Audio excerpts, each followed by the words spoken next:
Bro bro Ranjith bro, என்னடா சொல்கிறா? செம்ம போராக இருக்குது. இந்த வாரம் என்ன படத்துக்கு போகலாம், யார் படம் பார்க்கலாம், எதனா நல்ல படமாக ரிலீஸ் ஆயிருக்கா இந்த வீக்? இந்த வாரம் ஒரு 3 படம் ரிலீஸ் ஆகுதுடா. தனுஷோட குபேரா, அப்புறம் வைபவோடைய சென்னை சிட்டி கேங்ஸ்டர்ஸ்னு ஒரு படம் வருது, அப்புறம் டிஎன்ஏ 3 படம் வருது. Okay okay. டிஎன்ஏனா தனுஷ் அந்த மாதிரி என்ன? 2K கிட்ஸாகவே இன்னும் இருக்கீங்களா? டிஎன்ஏ அப்படிங்கிறது ஒரு படம், ஓகேவா? ஸோ அந்த படம் தான் நான் பார்த்துருக்கேன். அந்த படம் மட்டும் தான் எப்படி இருக்குன்னு எனக்கு தெரியும். Okay okay fine. யாரோட படம் டிஎன்ஏ ஆக்சுவலாக? டிஎன்ஏ வந்து நம்ம டேரக்டர் நெல்சன் வெங்கடேசனுடைய படம். யார் நடிச்சிருக்கா? அதர்வா, நம்ம நிமிஷா சஜன் இவங்கெல்லாம் சேர்ந்து நடிச்சிருக்காங்க. நெல்சன் உங்களுக்கு ஏற்கனவே தெரியும், இதுக்கு முன்னாடி வந்து மான்ஸ்டர் படம் பண்ணார். ஸோ லாஸ்ட்டாக கூட ஃபர்கானாவோட படம் பண்ணார். அவருடைய டேரக்ஷனில் தான் வந்திருக்கு. அதர்வா ஹீரோயினாக நடிச்சிருக்காங்க. படத்தோட கதை அந்த மாதிரி சொன்னால் தானே ப்ரோ தெரியும். கதை வந்து சிம்பிளாக சொல்லணும் அப்படின்னா, சிம்பிளாக சொல்லுங்கள், அதிகமாக சொல்லிட்டீங்கன்னா. அதாவது குழந்தை காணாமல் போயிடுது. கல்யாணம் ஆன புதுசில் அவங்களுக்கு குழந்தை பிறகுது. ஸோ குழந்தை காணாமல் போயிடுது. அந்த குழந்தைய எப்படி கண்டுபிடிக்கிறாங்க அப்படிங்கிறது தான் படத்தோடைய ஒன்லைன். ஆனால் இதுக்குள்ளே உனக்கு எல்லா விஷயங்களுமே அடங்கியிருக்கு, பார்த்துக்க. எப்படிலாம் நடிச்சிருக்காங்க, அந்த நெல்சன் டைரக்ஷன் வந்து பயங்கரமாக இருக்கும். அந்த டைரக்ஷன் எப்படி ஒர்க் அவுட் ஆகிருக்கு இந்த ரைட்டிங்? ஆக்டிங் வைஸ் கேட்டால் அப்படின்னா, அதர்வாக்கு வந்து ஒரு மிகப்பெரிய ஒரு கமர்ஷியல் கம்பேக்னு சொல்லலாம். மனுஷன் வந்து நல்லா அந்த ஒரு ஆனந்த் அப்படின்ற கேரக்டர்லாம் நடிச்சிருக்காரு. பக்காவாக நடிச்சிருக்காரு. அந்த கேரக்டர் வந்து அவருக்கு கரெக்டாக செட் ஆகிருக்கு அப்படின்னே சொல்லலாம். அந்தளவுக்கு டீப்பாக வந்து அவர் நடிச்சிருக்காரு. நிமிஷாவுடைய ஸ்டோரி செலெக்ஷனே நம்ம பார்க்கலாம்.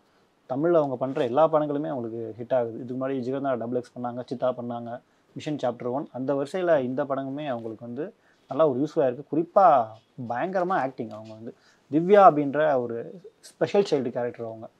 ஸோ அவங்களுடைய பிஹேவியர் ஆகட்டும், அவங்க குழந்தைய காணாமல் தவிக்கிறது, தன்னுடைய குழந்தைய கண்டுபிடிக்கிறது, இந்த மாதிரியான காட்சிகளில் படம் பார்க்குற ஆடியன்ஸை வந்து ரொம்பவும் எமோஷனல் ஆக்கியிருக்காங்க. எனக்கு தெரிஞ்ச படத்துடைய மிகப்பெரிய சப்போர்ட்னா நிமிஷான்னு சொல்லலாம். நெல்சனுடைய டேரக்ஷன் அஃப்கோர்ஸ் அதுக்கு முன்னாடி நம்ம எல்லா படங்களையும் பார்த்துருப்போம். அவருடைய டச் அப்படின்னு ஒரு இருக்கும். ஒரு மனிதன் பற்றி ஒரு விஷயம் பேசியிருப்பார். இந்த மாதிரி நிறைய விஷயங்கள் பேசியிருப்பார். இந்த படத்துலையுமே இந்த குழந்தை சம்மந்தமான விஷயங்கள் வந்து நல்லா காமிச்சிருக்காரு, நல்லா பண்ணியிருக்காரு. சரி, இதெல்லாம் ஓகே. இந்த ஸ்க்ரீன் பிளே எப்படி இருக்குது? ஸ்க்ரீன் பிளே பற்றி தான் நான் பேசணும்னு நினச்சிட்டு இருந்தேன். ஆக்சுவலாக படத்தோட டியூரேஷனே ரொம்ப கம்மி. இதில் ஃபஸ்ட் ஹாஃப் வந்து நமக்கு முழுக்க வந்து கொஞ்சம் த்ரில்லிங்காக, ரெண்டுமே த்ரில்லாக தான் போகுது. ஃபஸ்ட் ஹாஃப் போகிற வேகமே தெரியல, டக்குன்னு முடிஞ்ச மாதிரி இருக்கும். ரொம்பவும் என்கேஜிங் கொண்டு போயிருக்காங்க. செகண்ட் ஹாஃப்மே அவங்களுக்கு ஃபுல் அண்ட் ஃபுல் என்கேஜிங்காக ஒரு பக்காவான ஒரு எமோஷ்னலான ஒரு த்ரில்லர் கடந்த ஒரு படம் எப்படி இருக்குமோ அந்த மாதிரியான ஒரு ஸ்க்ரீன் பிளே தான் ஒர்க் பண்ணியிருக்காங்க. நெல்சனுடைய ரைட்டிங் ஸ்க்ரீன் பிளேலையும் பக்காவாக இருக்குது.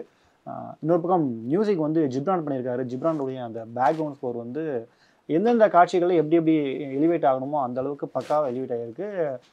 மியூசிக் கம்போஷன் வந்து, அதாவது பாடல்களுமே ரொம்ப சேர்ந்து பேர் ஒர்க் பண்ணியிருக்காங்க, 4-5 பேர் சேர்ந்துலாம். ஸோ எல்லாமே கரெக்டாக சிங்க் ஆகிருக்கு இந்த படத்தில். Okay fine. இந்த படத்தோட இந்த ப்ளஸ் மைனஸ்லாம் சொல்லுவாங்களே, இதெல்லாம் ப்ளஸ்ப்பா, இதெல்லாம் மைனஸ், அந்த மாதிரி எதனா இருக்கா? அவ்வளோ வரைக்கும் வந்து பார்த்தியா? ப்ளஸ்ன்னு கேட்டால் எனக்கு தெரிஞ்சு எனக்கு படம் முழுக்க ப்ளஸ் தான். மைனஸ் வந்து பேச தெரில. மைனஸ்ன்னு என்கிட்ட கேட்டேன் அப்படின்னா, சில இடங்களில் லாஜிக் வந்து இதெல்லாம் அப்போவே பண்ணியிருந்துருக்கலாமே, இதெல்லாம் இது கூட தெரியலையாப்பா அப்படின்ற மாதிரி சில இடங்கள் நமக்கு தோணும். பட் படத்தோடைய அந்த ஓட்டம், பரபரப்பாக போகிறது, இதெல்லாம் வந்து அந்த மைனஸே நமக்கு பெருசாக தெரிய மாட்டேங்குது. லாஜிக்காக நமக்கு எந்த இடத்துலையுமே வந்து சில விஷயங்கள் இருக்கிறதுனால பெருசாக தெரியல. ப்ளஸ்ன்னு கேட்டால் நிறைய விஷயங்கள் இருக்குது. நம்ம நிறைய செய்திகளெல்லாம் பார்ப்போம். குழந்தைய வந்து ஹாஸ்பிட்டலுக்குள்ளே போய் கடத்திட்டு போகிறது அப்படின்ற மாதிரியான ஒரு விஷயம். அதை வந்து இந்த படத்தில் வந்து டீட்டெயிலாக ஒரு செயின் லிங்க் மாதிரி, இங்கேருந்து இங்கே போகுது குழந்தை, இங்கேருந்து இங்கே கடத்திட்டு போகிறது அப்படின்றது அதை கொஞ்சம் டீட்டெயிலாக கன்வே பண்ணியிருக்காங்க.